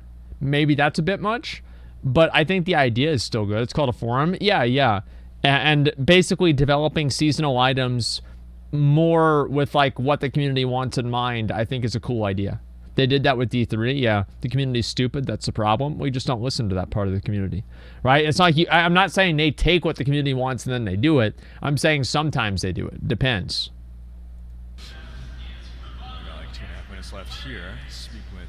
That was definitely cool. Yeah, that was. Yeah, right. A little tougher. Yeah. I was on. I feel like legendary items drop too much. Somebody said that in chat. I agree. I think they drop way too much, man. Like, it's just like the issue that I have with fucking D3 is that you get your it's a demo. Yeah. Do we need to get the picture out again? Do we need to get the picture out again? I want the fix drops in a demo, right? And maybe you're right. Maybe it is just for the demo. Maybe it's just for the demo. But I still want to see a lot less legendaries whenever the game actually comes out. I want legendary drops to feel meaningful. I don't want to see like, oh, you got a legendary drop. Oh, another one. That's the 8th one this hour. I want to see like maybe you get like 2 legendary drops a day, 1 legendary drop a day. It's just like if they do that though, I feel like you kind of have to have trading. Because it's like how if there's like 300 legendaries and you only get 3 a day, what do you have to spend 100 days just to have like an average chance of getting the one that you want? That's way too much. So 1 per week, that's fine if you can trade them. That's totally fucking fine if you can trade them. So I think that's the determining factor. Okay, ARPG, not MMO. Well, yeah, that's why I said trading. It said scripted in the demo. Oh, they said it's scripted? Okay, that's great to hear. Because I remember like legendaries in D3 were like a really big deal whenever they would drop. And most of them were terrible, but they were still a big deal whenever they drop. So I'm glad to see that. I didn't read that. I'm honestly surprised that we beat I think she spawns up here, that world boss, but we were a ton of people. Oh, it was cool to see all the people come together. Yeah. I have to admit that I've previously expressed, before the reveal happened, concerns about the open world, going the open world route. That one thing I dislike about MMOs, and it's just a personal preference, is running into other people and like, there's respawning monsters and it just feels like a docile world because players run amok and you're almost competing for the resource of monster kills and just waiting for a boss to respawn kind of thing. Wow. And so that sounds similar. What I like about Diablo is the feeling of it being a hostile world. Obviously, I have a limited play experience, but so far I'm not getting the vibe of what concerned me. So so far I'm okay with the whole open world nature of it. Even though it's an open world and a shared open world, we want to make sure to keep that kind of dark, kind of barren, like harsh world vibe. And in order to do that, I think one of the most important things is to not have you run around and run into like 20 people, 30 people, right? So we want to make sure that unless it's a specific activity like killing the world boss, you're not running into too many people at once. How do they do that? Like phasing? I wonder, are they like doing dynamic phasing?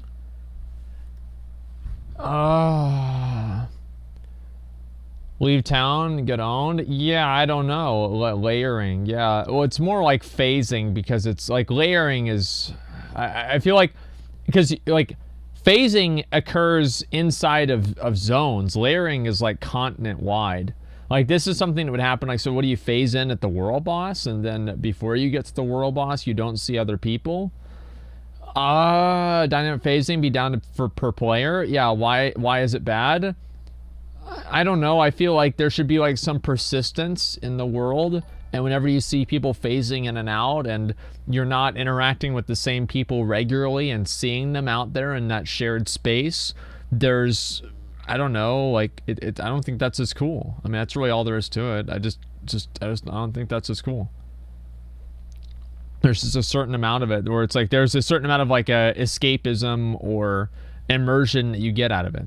It's not an MMO. Well, and that's fine, right? If they're like, okay, well, we don't like that, but I mean, I'm an MMO player, so obviously that's something that I would want. And like they're clearly trying to do things that have MMO aspects to them. And I don't think that it's some like there are some good things about ARPGs that I want to see moved into MMOs. I just think this is a good thing about MMOs and online games in general. It's not just about you know, like MMOs specifically. I think it's online games in like a general sense. I bumped into like so that's great. 1 or 2 people here and there running along, but it was only at the World event because it calls out, you know, for people to come do it. That's cool. How do you read the chat? Like, it goes up so fast. Yeah, normally it's not this fast. Oh, I see. And normally I'm very behind on chat. Okay. I basically spend all stream not playing and just reading chat. Oh, okay, I see. Yeah. That makes sense. Yeah, we missed Sounds familiar. a lot of it. But so I think crossplay was something that so far is not implemented, but they like the idea. Yeah. Right. I heard about controller support on PC though. Yeah. No plans for keyboard mouse support for console though. Oh, I see. Yeah. Oh, I didn't know that actually, but yeah. Good thing that you heard from someone else. Yeah. Is Magic Find coming back? Oh, so something like Magic Find or increased gold we want to do. So right now we have them in gems, but what we don't like is we don't like when they compete against actual items. Damage affixes, right? So like now the player choice is, do I want to kill stuff faster, which makes me stronger, so I'm having more fun with the game, but in reality Magic Find is the way to go, so I'm actually playing a weaker You're handicapping build yourself for more loot. I can, right? So what we're doing in gems is when you socket gems into jewelry, those are all kind of utility bonuses, including like Magic Find, right? So we are having those things in the game, but they won't be in contention with making you stronger. I really worry about that because unless it's just simply resource increase, like an increase in a resource acquisition, it's like, what if they had something like you had like five stats? Like, let's just compare this with WoW. And you have leech, avoidance, what's the other one? Leech, avoidance. Let's say you have magic find, gold finding, and maybe a knockback and speed, right? So movement speed. Everybody is probably going to go with either leech or speed. And you're effectively going to still have to make that same decision.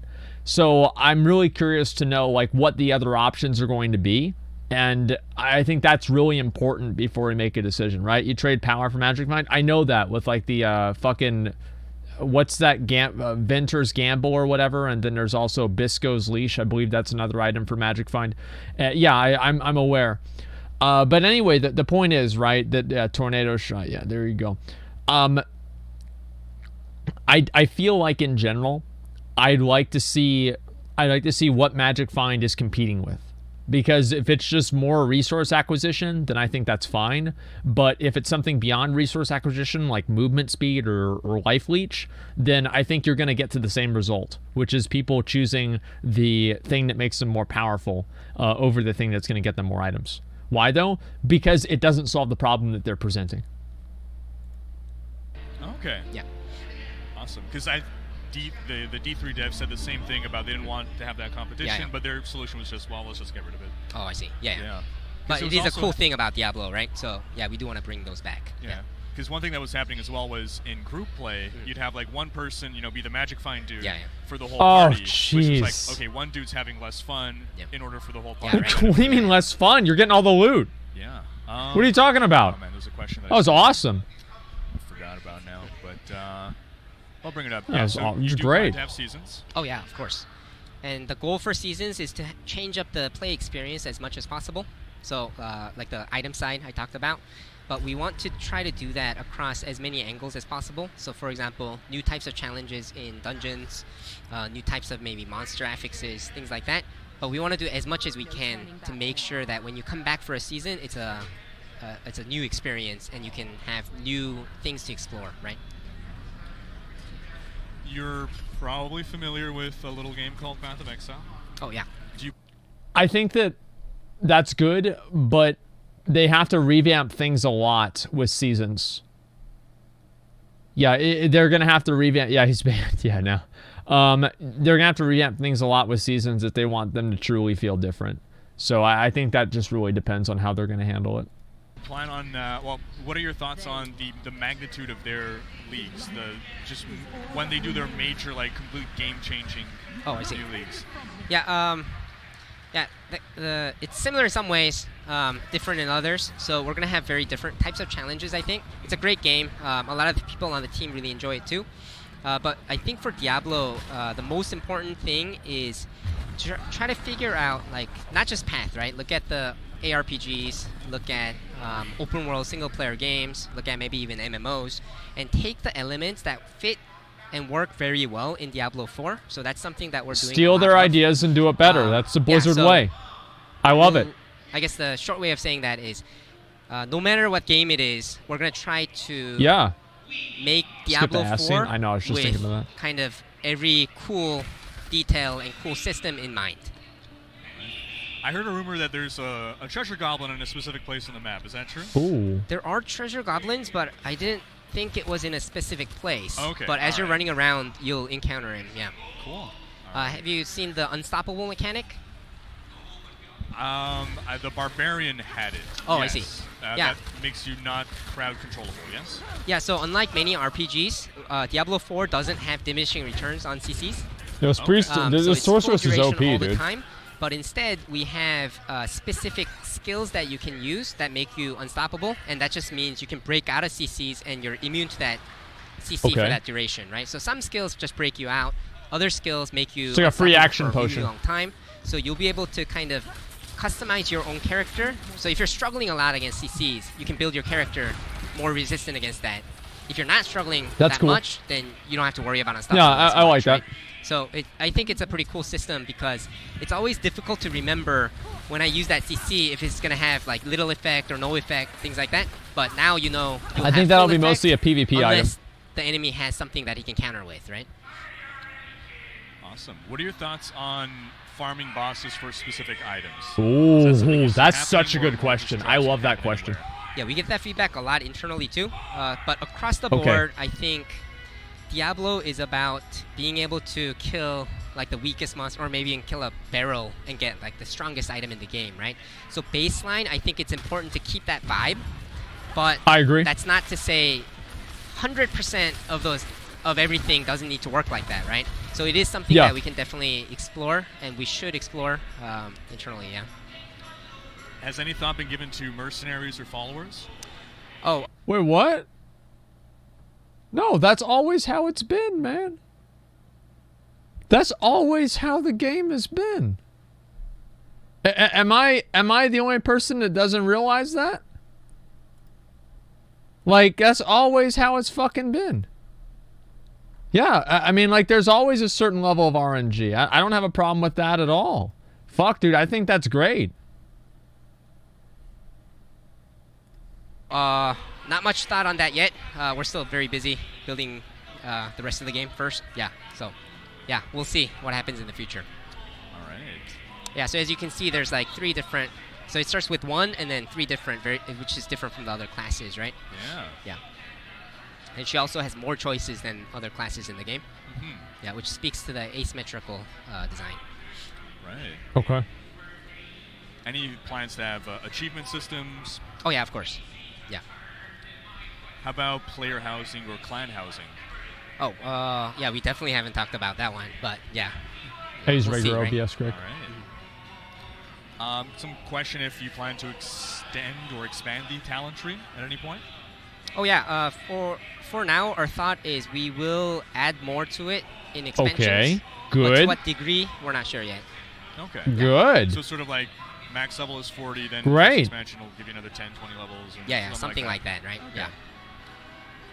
Any potential dual resource classes like the Demon Hunter? Oh, Like with a hatred and discipline. Different classes as different as possible. So one of the like easy hooks, I guess, is to have multiple resources, right?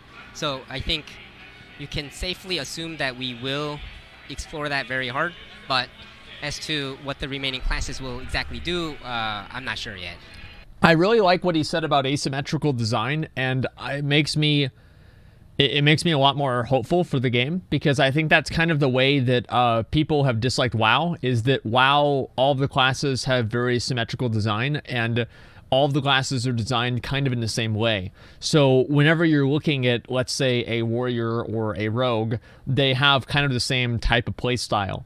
But in vanilla WoW, for example, there are certain classes that basically get a lot of their utility abilities, right? I mean, if you're a mage, like, I don't know what level you learn Frostbolt at. I think it's like level 4. I mean, you already got your entire in-game rotation at level 4. But for other classes, it's much more complex. For Warlocks, it's more complex, and other things too. Actually, no, for Warlocks, it's not. It's Shadowbolt. That's it. So the point is that, like, if they're not trying to design every single class, they're not like, okay, well, every single class has to have, 25 talent points and 1 resource and a spender for that resource.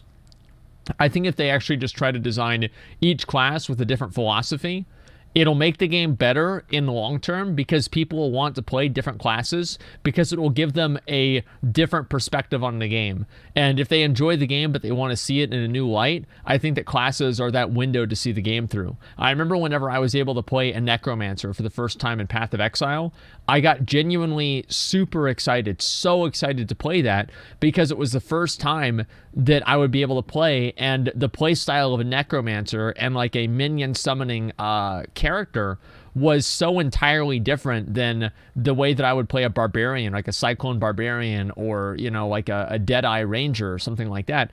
It would be entirely different. So I think making completely different playstyles that don't have, like the same thing, the same things associated with them, makes the game last longer for hardcore players. Okay. In D2, certain skill runes like Enigma could allow a non-sorc to have teleport, for instance. You can have a different class's skill equipped. Yep. Like the Hydra that you saw, right? Yeah. Yeah. So like in D3, it was a design choice that they definitely did not want that to happen. I see. Yeah. In D4, you're... Whoop. I guess the time ran out. Oh, okay. Oh, I don't know. Yeah. Yeah, all right. Yeah. So in D4, are you open to cross-class skills? Yeah, so it kind of goes back to the same topic that we just talked about, of distinguishing each of the classes. And we do think some crossover, especially in the end game through legendary items, is a good thing. But too much is probably hurtful to the class identity, right? So we need to find the right balance of that. And yeah, I guess I can't say exactly how it's going to be. It's too early. But as we explore legendary items, it's something that we'll definitely keep an eye on. When it comes to balancing drop rates, that's a good question. Which game, be it a Diablo game, be it another, do you feel like best sort of represents the sort of drop rates you're going to be aiming for? Oh, I see. So okay, that's a good question. So what we're doing in Diablo 4 is quite different from previous Diablo games, because you can get more powerful versions of the same item as you play the game, even in the end game. Okay. Which means we don't have to increase the drop rate of legendaries, for example, right? So we can find that perfect and ideal kind of drop rate for the level of experience. No. Stop. Because that doesn't necessarily mean that it's Titan forging. Because isn't it, like in Diablo 3, an item can drop and it can have between like 120 and 150 strength. So if you get one that has 120 strength and 150, like one's better than the other. So it's not necessarily Titan forging. I hope they don't do that. But if they do, obviously I'll be the first person to complain about it. I hope that if they want to go in the direction of making different tiers of items with, like, ancient items and Titan forged items and everything like that, the only way that I would be okay with it is if they also had a way for you to be able to kind of force that to happen. So imagine if you can fight a boss that always drops Titan forged items, or, those items only drop on a certain difficulty level. That would be interesting to me. And maybe have a different one for the next level experience. And because the power grows too, we can keep to what that ideal is. But we don't know exactly what that number is yet, but through testing we'll be able to figure that out, right? And through iteration. Yeah, so we'll see. I love playing a barb. Dude. And I am Feels very so good. worried and curious to see how this kind of major change plays out in Diablo 4. Yeah. Gotcha. I'm guessing for the demo, the drop rates are boosted? Oh, for the demo, actually, the secret is legendary items are dropping at very specific places. Oh, interesting that you didn't notice, even though you played it. Well, I noticed in the original dungeon. Interesting you didn't notice. Random, yeah. No, right now it's it's secret, so don't tell anyone. But it's in the dungeon from the ghouls, and then the sea hag drops one, and then the world boss drops one, and that's it. No other place. Yeah, but obviously it's not going to be like that in the real game, right? Gotcha. Yeah. Okay. All right. How do you like the? Super cool. Yeah. So this is like an example to show the quality of in-game cinematics, cutscenes that we're gonna do, and of course there's gonna be like action scenes too, things like that. So I'm very excited for the end result, right? Oh, and this area, everything you see, you can actually go there in Diablo 4, which is a huge change as well.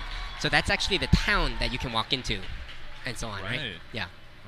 Yeah, it's something that's easy to miss, but I think it's one of the coolest things because anything you can see, you can actually go there, which is a huge improvement, right? Yeah. Oh, you got the lightning. Yeah, that amulet. Yeah. Okay.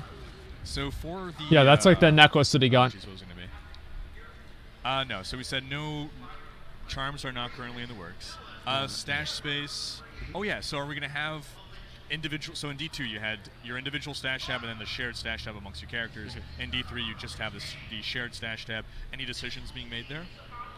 Oh, currently, because we have that very specific goal for trading, your stash tabs will, like how they function will depend heavily on what type of trading system we land on. Because what we want to avoid is a situation where you have to trade your item between your own characters. Like if you own the item, you should be able to use it on any class, any character of your choice, right? Oh, okay, so I like that. Currently, because the example of the trading that I said is that way, we have shared stash tabs to get around the trading for your own characters, so you can feed your alt and level that up quickly if you want to. Of course. Things like that, right? Of course. But if trading changes, that will change too. Any thoughts? Makes sense. Gold will play in either trading or in the game. Is there going to be a gold sink, or are we just going to, by the end game, have gold and gold's going to be irrelevant? Yeah, so currently we're trying to be more strict with gold at a personal level for players. Please do. That way it doesn't get into like billions of gold like it was before. Guys, I'll address this one time and that's it. I just put a text up on the screen. I'm not going to be able to watch the deep dive because I'm not able to watch the video or the audio of any of the panels at the BlizzCon the events, except for the opening ceremony. This was confirmed to me by an employee of Blizzard yesterday, and I will not be watching it, but we will be recapping all of the information after this is over. We'll be going back and recapping everything that's put on MMO Champion and also on Wowhead, okay? So if that's on, they are on YouTube, it doesn't matter. Like, Blizzard told me not to do it. It doesn't matter. Like, literally anything else that you say doesn't matter. Blizzard explicitly told me not to do it. So if people keep asking, dude, you're our dumb. Oh my god. Okay, all right, you're banned. All right, anyway, let's see. All right, next.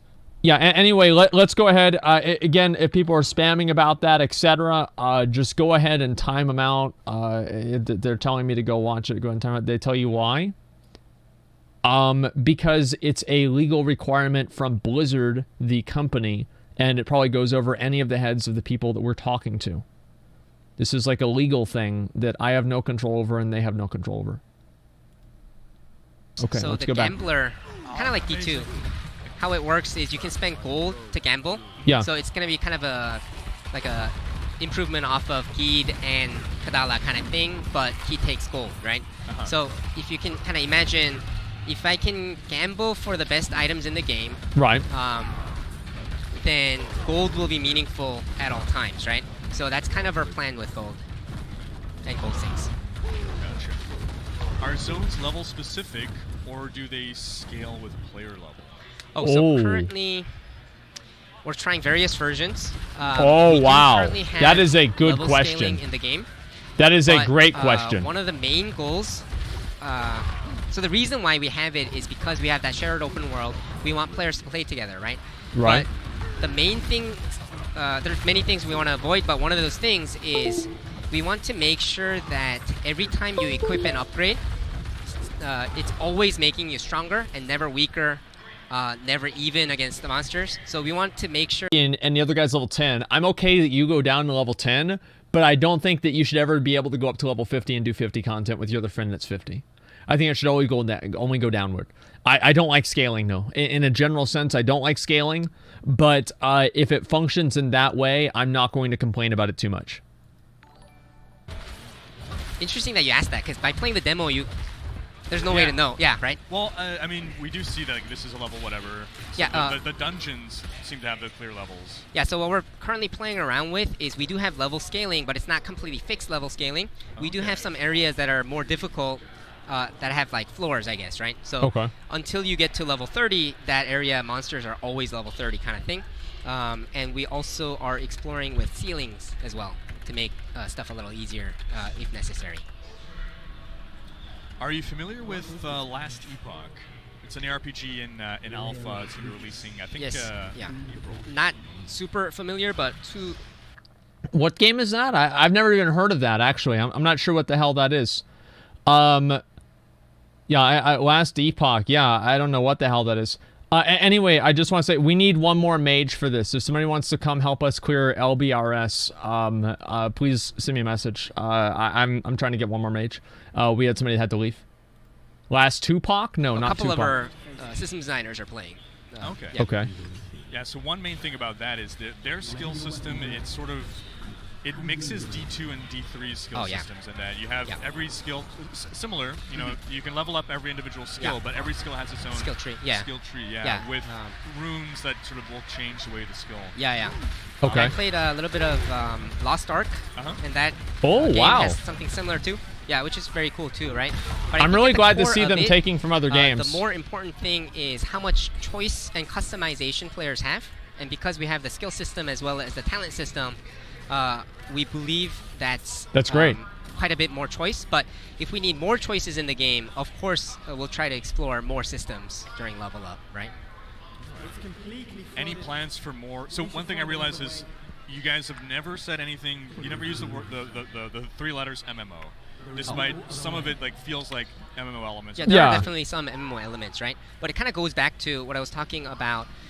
We want to take elements from different games that work really well for Diablo 4, but like saying like is this game like an MMO or not is very difficult because there are some cool things that will work really well in Diablo 4 out of those elements, and there are others that would make it so like if you ran into so many people as you're running around, that feels like an MMO, but I don't think that's correct for Diablo 4, right?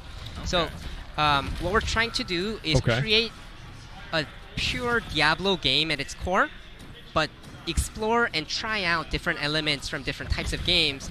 And if it works really well, that's keep perfect. It. If it doesn't, then don't keep it kind of mentality, right? That's completely fucking perfect. That's exactly what I wanted to hear. Is it possible to remove things from sockets, or will it be? Oh yeah, of course. At a cost, or just free unsocketing? I don't think we probably know. At a cost, but that could, of course, change. Yeah, it's hard to say, probably. And we know about the, you can respec your talents. Is that free or at a cost? Currently, the thought is that one is free because, say, Diablo is all about skills the legendary at a cost? and that cool moment that it brings, right?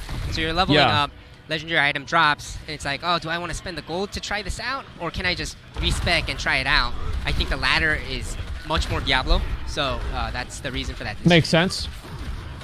I noticed items don't have a durability, so is that just a system you felt? So you don't have to repair. So we want systems that take you back to town at specific intervals. Oh, wow. So durability isn't cut.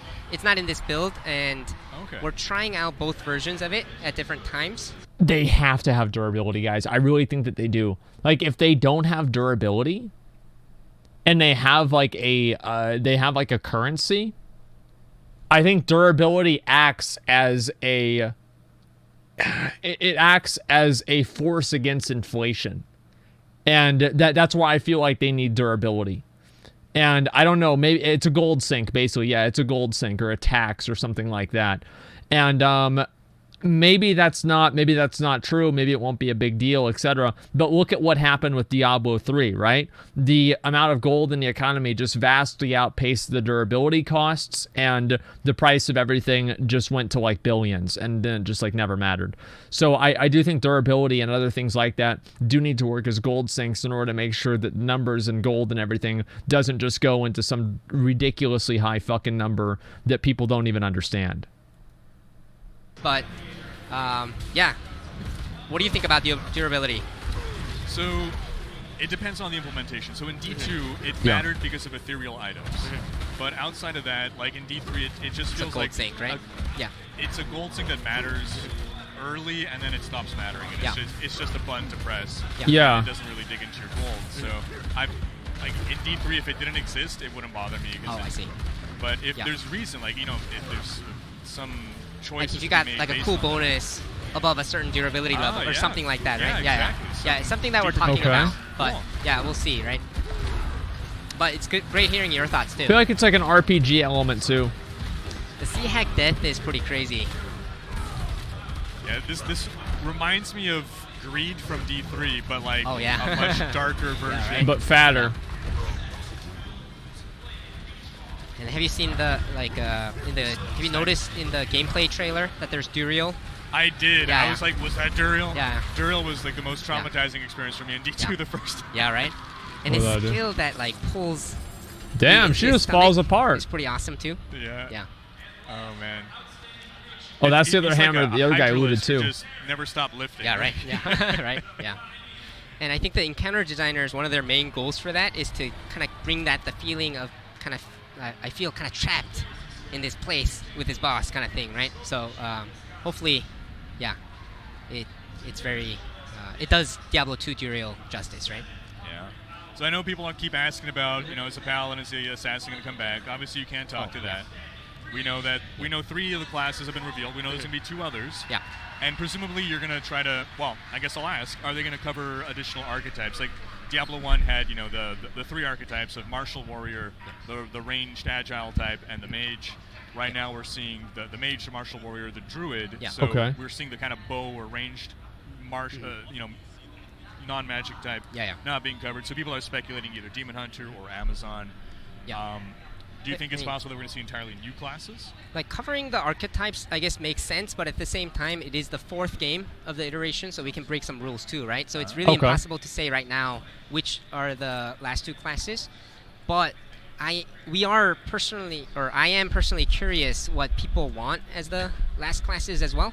Like, do people prefer Crusader classes? Do people prefer brand new classes and so on, right?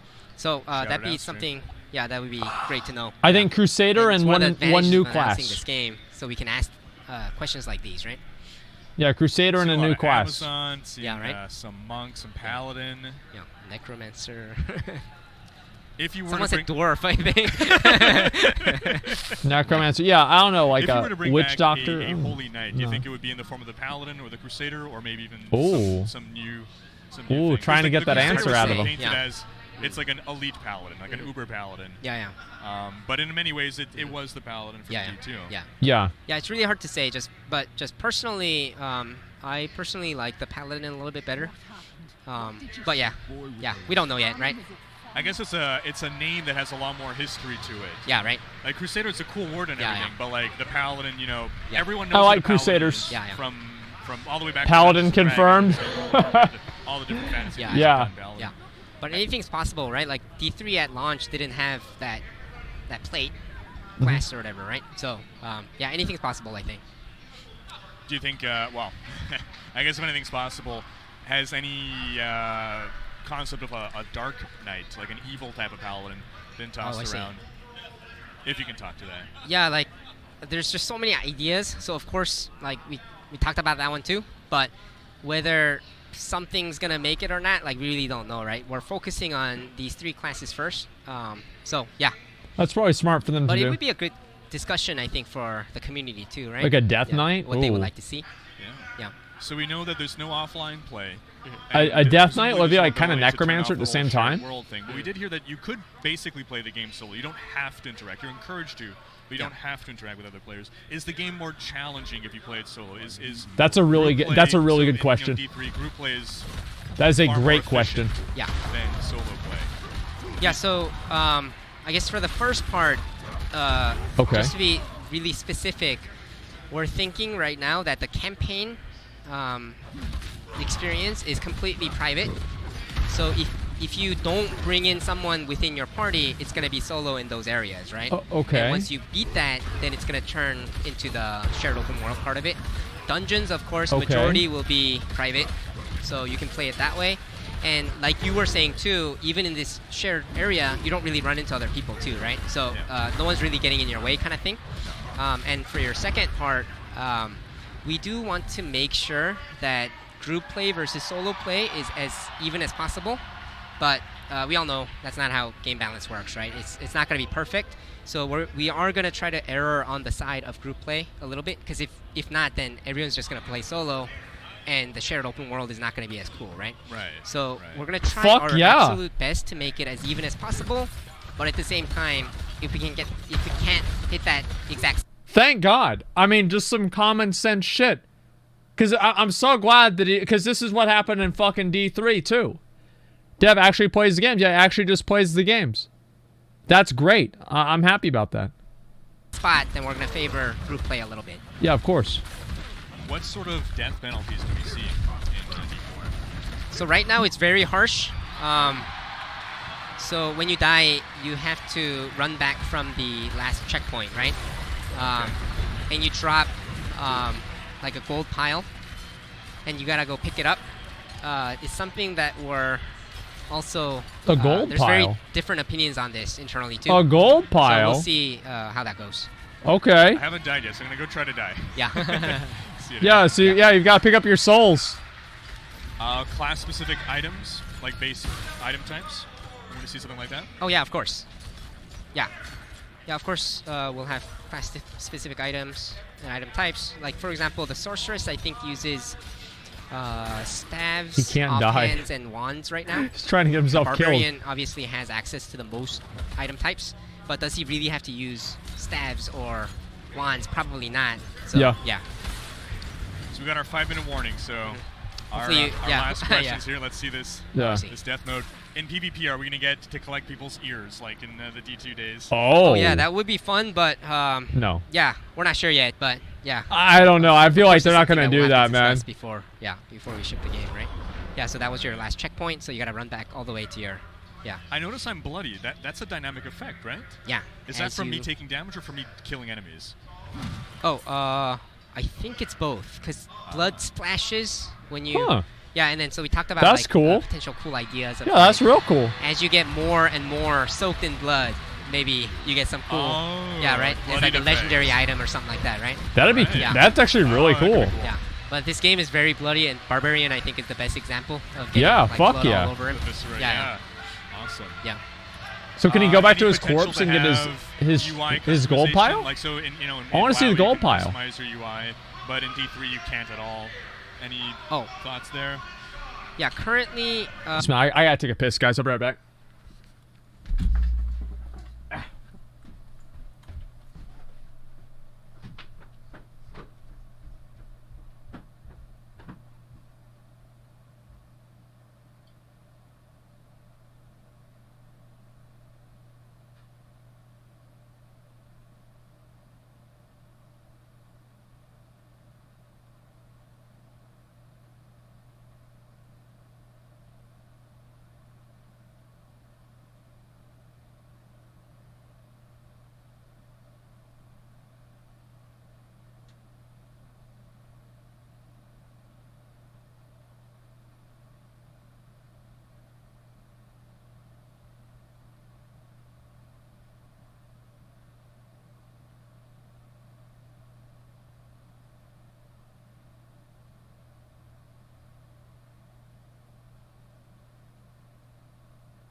I'm back. some of that. Okay. We're good. We are leaning towards the fixed route, but yeah. With that said, though, it is still only the first announcement. We don't even know when the game's gonna ship, so anything I would say is possible. And I'm pretty sure our UI lead UI designer is watching too, or she'll watch at some point too. So yeah, her team can talk about it. Any potential for raid-like encounters? I know that the open world monsters are a little bit like that, but any like that's what I was wondering about earlier. Your whole clan or something like that. So we want to make sure that we stick true to that Diablo experience, and I think one of the main distinguishing factors of Diablo is that you can play the game solo, no matter what stage you're at, right? So we want to make sure that all rewards and all powerful items that you're gaining are not gated by multiplayer content. But with that said, of course, like because we have things like the world boss, I can kind of easily imagine what if there was a more difficult version of it where you do have to go in and play with an arranged party or something like that, right? So it's also something that we're discussing, yeah, and we'd love to hear your thoughts as well, right? So it's not sure yet. Anything else you'd like to share? Oh, I probably missed a lot of the stuff. So if people check out the systems panel tomorrow, it's not going to be as in depth. So I recommend, like, if your viewers are interested, check out all the details of every single skill on every single class, every single talent, all this stuff, right? But the systems panel will be a good kind of high-level overview of everything that we're currently doing. So that would be good to check out. Awesome. Yeah. David Kim, lead system designer on D4. And so that's about our time. So we're going to thank everyone for watching. Stay tuned for videos. I'm going to probably put this up on YouTube as well at some point, but I'm going to try to get a video up within the next hour or so. My initial thoughts on D4. There's going to be more panels tomorrow. We're going to cover those. More YouTube content and coverage coming. We might even do a stream tomorrow night just from the hotel room if we can get good enough internet to just talk about I think he asked a lot of really good questions. Thank you so much for having me. I don't know how you guys feel about it. Yeah. Excellent answers. Tons of useful, wonderful info. Yeah, and if there's anything that people don't like, please let us know, because we do have a long ways to go, right? What's the best way to get information to you guys? Oh, that's a good question, You have your contacts at Blizzard, right? Yeah. Yeah. I think that would be the best. Yeah. All right. Yeah. Cool. That's it. Cool. Thanks so much. Thanks. And we'll see you next time, folks. Bye. Sounds great.